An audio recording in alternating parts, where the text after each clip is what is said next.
So you made your account. Maybe it was on Robinhood, maybe it was on E-Trade, maybe it was Tastyworks. You've got some cash set aside, but where do you put it? Very few people get rich overnight, so please, for the love of whatever you believe in, do not just put in some penny stock that your friend told you about, or most of the times anything that you read in a Facebook group. So we're not going to talk about that. But what we are going to talk about is different levels of risk you can take to maximize your profits. So sit back, relax, and let's get it.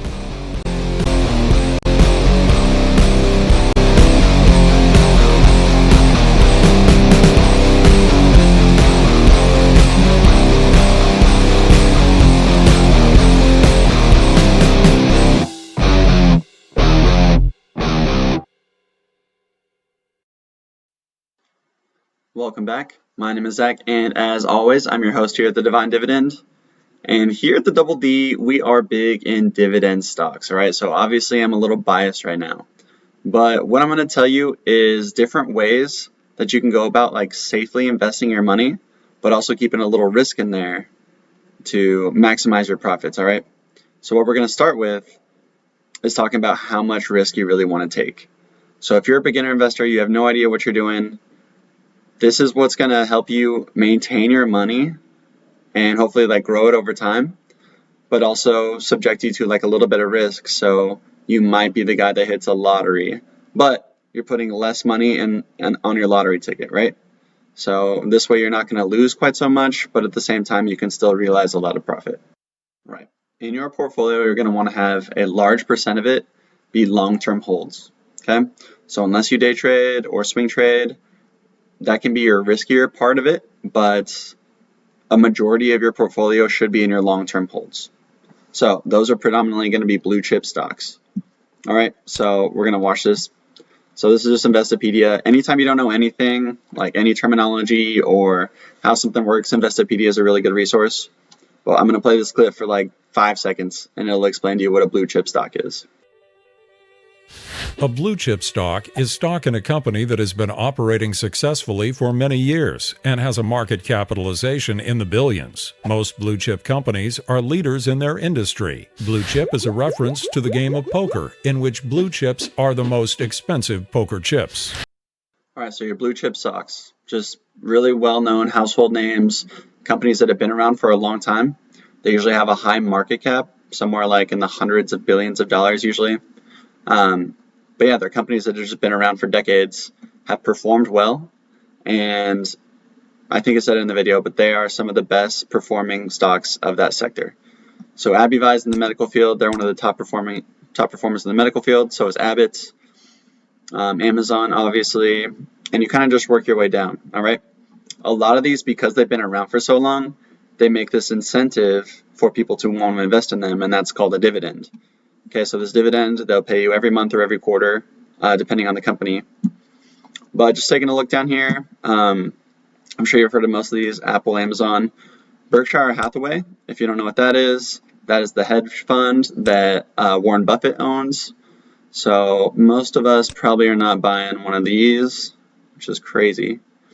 But you can get into Berkshire Hathaway, okay? And so they're a hedge fund. You can actually go online and see what companies they invest in. But they actually invest a lot into blue chip stocks. So like Bank of America, I know Apple was in there for a while, Microsoft. So take a look at those. But what I want to do throughout this video is break it down as if someone had $500 to invest and they didn't know where to put it. So we're going to talk about putting 50%, a minimum of 50% of your money into blue chip stocks, okay? So there's probably like 50 or 60 different blue chip stocks. And if you just Google blue chip stock list or blue chip companies, you'll be able to find a list. But here's a couple examples and how much they cost per share. And then obviously which ones have a dividend and don't. So 50% blue chip. Then you're going to work your way down to 30% mid cap or growth. Okay. So these companies can still be really well-known companies, but they just haven't been around long enough to prove themselves. So it's not to say that they're not credible or anything. It's just saying that they haven't been around long enough. But this is the start of your risk. Okay, these companies, these blue chips, they've been around for forever. They're still going to be around for forever. Mid cap, they still have yet to prove themselves. All right. DraftKings, so online gambling on sports games. Snapchat, obviously a little bit of a newer company. Southwest Airlines, arguably a blue chip, but they just haven't quite been around long enough. Nokia, so they're a Chinese company, but they work on 5G. So they've come a long way from those brick phones that you may or may not have had back in the day. And then lastly, 20% is going to be your small cap. So this is where a lot of your risk is. So Genius Brands, this is just the flavor of the week. There are stocks out there called pump and dumps. So I'm not saying that this is Genius Brand, okay, but they were recently pumped and then recently dumped. So these pump and dumps are usually companies that are owned by a bigger company, a parent company, and that company will need to raise capital for the parent. So they come out with a new company, they have an IPO, and all of a sudden this company goes from like $1 a share to like $40 a share. Then the parent company sells all their stock, they take in the cash, and then it gets dumped. And then it's just rinse and repeat. This happens like every company, well, all these smaller companies will have their own cycles. So maybe like every couple weeks, every couple months, there'll just be a massive pump, immediately followed by a giant dump. So that's a lot of penny stocks. Penny stock, like one parent company can own a bunch of different penny stocks, or penny stock companies, if you will. So these are ones where the market cap is like 10 million to like 100 million or less. Mid cap is going to be anywhere from like 100 million to like 500 million. And your blue chip or your large cap stocks are going to be anything 500 million and above. All right, so we're going to break it down for the $500 account. So I am not a financial advisor. I'm not telling you to do this. This is just an example of a way that you can break it down. But if you do go Google just how people break down portfolios, you'll see that a lot of people focus on stability, and then the higher the risk, the smaller the percent. Okay, so this is just an example of a way that you can go out there and start your portfolio.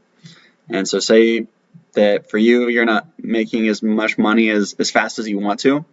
You can put a little more risk in there. Just know that there's a chance that it's going to go down more, right? Okay, so for a $500 account, all right, we're going to start with 4 shares. One will be Avivi, 1 share would be Abbott, 1 share of Altria, and 1 share of Pfizer, okay? It just so happens that every single one of these 4 companies pays a dividend. So not only is the stock price going to grow over time, but you're also getting a dividend every 3 months, which is going to allow you to just put more money back into your portfolio. So onto our mid cap, you might want to go for 2 shares of DraftKings, 3 shares of Snapchat. So these companies are still young. They have plenty of time to grow in the future. And this is going to count for, in this particular example, 34.2%. So lastly, these are your more higher risk shares. These are your small cap companies.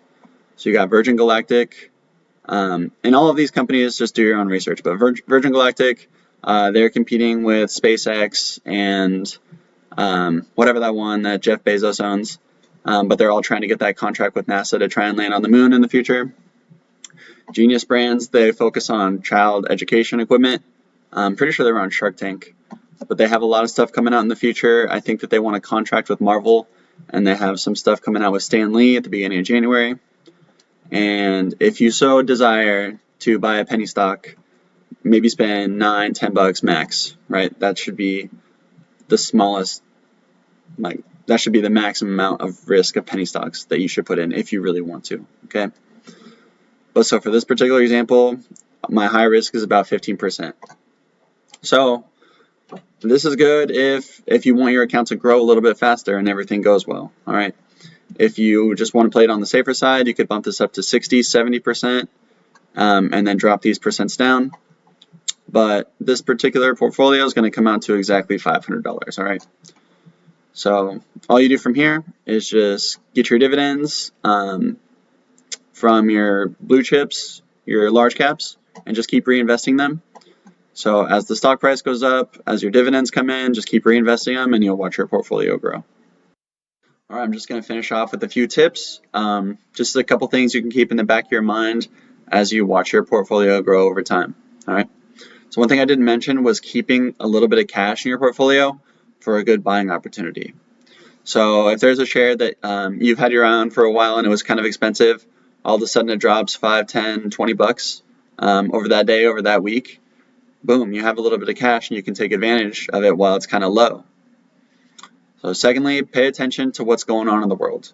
So right now with the COVID, there's a bunch of international tension. It's kind of a scary time for oil, travel, so airlines, hospitality, hotels.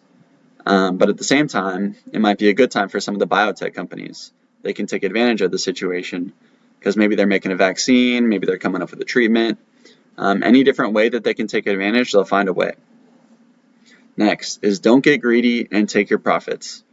Now, I'm not saying if you bought a share for $40 and now it's at $40.50, sell instantly, take your 50 cents. It is true you did lock in a profit and you didn't lose anything, okay? But it's kind of just been shown that for especially the blue chip companies, people who just hold for a longer period will end up making more than people who sell and try to get back in at a lower price. Sometimes it just doesn't go back down to the point where you want it to. All right. So if you see it go up 5-10% in a day, hey, maybe that's a good time to sell, wait for it to drop again, and buy back in at a cheaper price. But if you're not sure how the company moves, maybe just stay in that one long term. On the other side, if it's a blue chip stock, one of those companies that's really well known, like Amazon, Apple, Facebook, and it has a rough day or a rough week, goes down 5%, 10%, don't sell immediately, okay? So go ahead, take a look at this as like a buying opportunity. You're buying it cheaper than you bought it before. So if you liked it at a different price, you'll definitely like it when it's cheaper. So if you have it and all of a sudden you lost 10, 20, 30 bucks that day, if you have the stock for 5 years, this is just a little blip in the long term. Lastly, for the penny stocks and those high risk shares that you have, pay attention to the cycle, okay? If you see it going up on like a mountain and you buy it and it's like already gone up 50, 60, 70%, that's probably not a good time to buy. Don't just buy in just because everyone else is buying in. It's called FOMO. It's the fear of missing out, all right? Don't fall for it. But in case you do get into these like high risk stocks, just have an exit point, okay? So say it was $5. Set your loss for $4. So if it goes down to $4, just go ahead, sell. You don't want to write it down all the way to $2 or $1. Okay, that's losing like 60% of your money. So don't write it all the way to the bottom. Lock in your profits and watch your portfolio grow. That's it for today. Stay tuned for next time. I'll see you then.